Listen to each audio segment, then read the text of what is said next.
El presidente Álvaro Uribe Vélez está en los Estados Unidos, buscando la comunicación con la opinión internacional que se le niega a la oposición en Colombia, porque el sistema es único, el sistema es universal, el sistema no admite contradicciones, a la mejor manera de los regímenes fascistas que se basan en un mito. Ya no es el mito de la raza, ya no es el mito de la resurrección del Imperio Romano, ya es el mito de la paz, que no pasa de ser un mito. Y mientras se alimenta ese mito, las razones para desconfiar de él son todos los días mayores. El presidente Uribe está hablando en los Estados Unidos de narcotráfico y de cómo el gobierno del presidente Santos ha abandonado la lucha del narcotráfico y lo que ello significa para la paz de Colombia y para la paz de la región, y también para la tranquilidad social en los Estados Unidos. El presidente Uribe es perfectamente consecuente con su punto de vista, porque cuando iniciaba su mandato en el año 2002, dijo con toda claridad que el narcotráfico era el combustible que alimentaba todas las guerras y que mientras hubiera narcotráfico tendríamos lo que se llama guerra. Guerra en el sentido de desorden, de bandas armadas, de presión a la población, de todas las iniquidades que se cometen alrededor de un desorden de esta naturaleza. Y por eso lo combatió. ¿Y lo combatió de qué manera?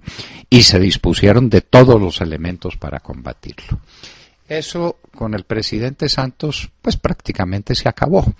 El presidente Santos mantiene una fachada de lucha contra el narcotráfico que, no siendo sincera, no puede ser eficaz.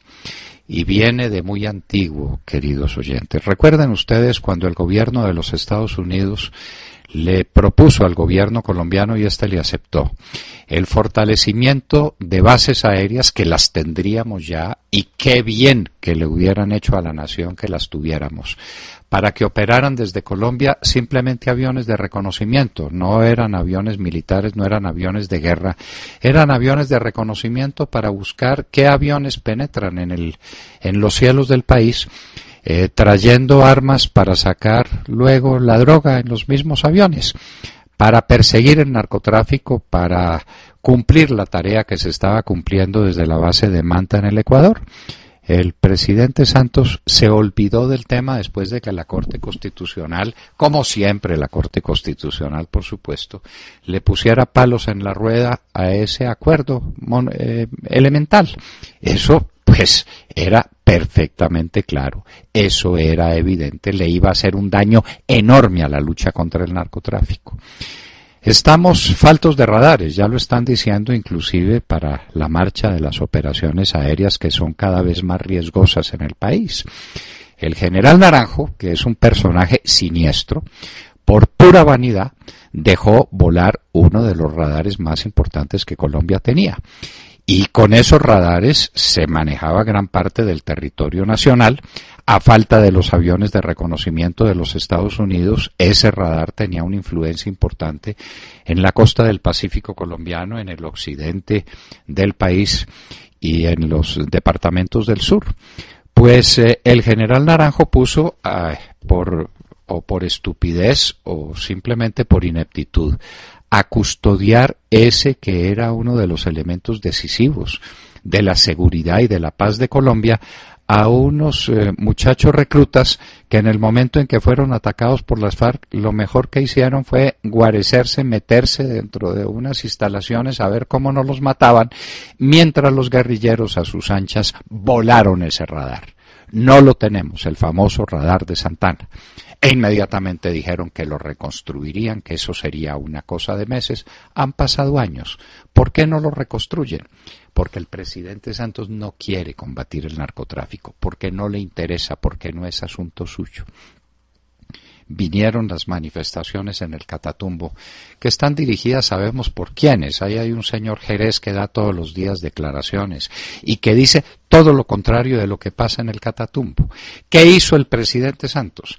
Mandar a su empleado de entonces, que sigue siendo su empleado ahora, pero presidente de la ANDI, al señor Bruce McMaster, a que prometiera que no habría erradicación de cultivos en el Catatumbo, un experimento para demostrar que a través de un proceso racional, de convicción, de alternativas, los campesinos dejarían de sembrar la coca para sembrar otras cosas más productivas. Resultado, el Catatumbo es un mar de coca. Se ha cuadruplicado la superficie sembrada en el Catatumbo. Y eso es un punto estratégico en la vida del país. Y por eso nos estamos llenando de coca. ¿Con cuáles resultados? ¿Qué es lo que produce la coca?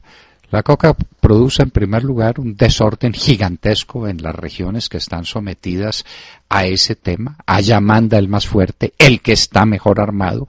Los campesinos son unos servidores obsecuentes de esos nuevos amos, son unos esclavos que trabajan a látigo, a rejo.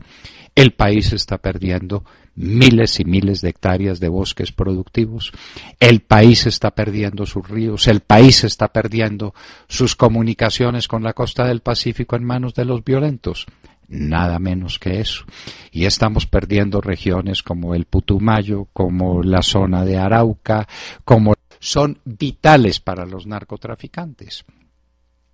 Finalmente, ¿qué pasa con eso? Que los narcotraficantes mueven al año una cifra que es tan vaga como una que oscila entre 5.000 y 15.000 millones de dólares al año. No hay sector ninguno de la vida económica del país que tenga esa importancia en sus resultados netos, entre 5.000 y 15.000 millones de dólares. ¿Quién maneja eso? Los bandidos. ¿Quiénes son esos bandidos? Las FARC, el ELN y por supuesto lo que llaman las BACRIM. Ahora todo lo que pasa en Colombia son las BACRIM y las BACRIM se está creciendo fabulosamente para que no veamos los colombianos cómo las FARC siguen manejando el país a través del narcotráfico. Y el resultado final, esos miles de millones de dólares, ¿para dónde van? ¿Qué es lo que están haciendo? Gravitando durísimamente sobre la economía colombiana. Toda la economía colombiana es artificial. El Banco de la República, que tiene una hermosa manera de no darse cuenta de lo que pasa en el país, dice que ese no es asunto suyo. No es asunto suyo. El mercado de divisas en el país se maneja a través del narcotráfico. Son miles de millones de dólares que han impedido que tengamos un cambio, un tipo de cambio realista, de acuerdo a la producción real del país, de acuerdo a su capacidad exportadora, de acuerdo a sus necesidades de importación. Todo es un artificio. Eso ha significado que podamos tranquilamente prescindir de la industria colombiana, prescindir del trabajo del campo, no desarrollar una agroindustria significativa y dedicarnos a la molicie porque hay mermelada, porque hay dinero para repartir. En suma, el narcotráfico desordena. El narcotráfico es la base de los sistemas armados caóticos que destruyen la nación. El narcotráfico destruye los bosques, el narcotráfico amenaza los ríos, el narcotráfico nos crea problemas enormes en las fronteras, el narcotráfico destruye la industria colombiana, el narcotráfico destruye la capacidad productora del campo de grandes sistemas agroindustriales. El narcotráfico es la peste. El narcotráfico es el combustible que alimenta todas las guerras y este gobierno abandonó su lucha contra el narcotráfico. Miren si no lo que pasa en el Catatumbo y en el Putumayo y en el Pacífico y en Arauca. Estamos en manos del narcotráfico. ¿Hay que decirle esto al mundo? ¿Hay que contar la verdad de lo que está pasando en Colombia o hay que tapar y tapar? El presidente Uribe ha resuelto cumplir su deber y salir él solo a los Estados Unidos a ir de puerta en puerta contando la verdad, esta verdad dramática que tiene a Colombia a 2 dedos de su perdición, porque estamos en manos de los narcotraficantes. ¿Qué importa que las bandas armadas de narcotraficantes tengan un brazalete que diga ELN, FARC o BACRIM?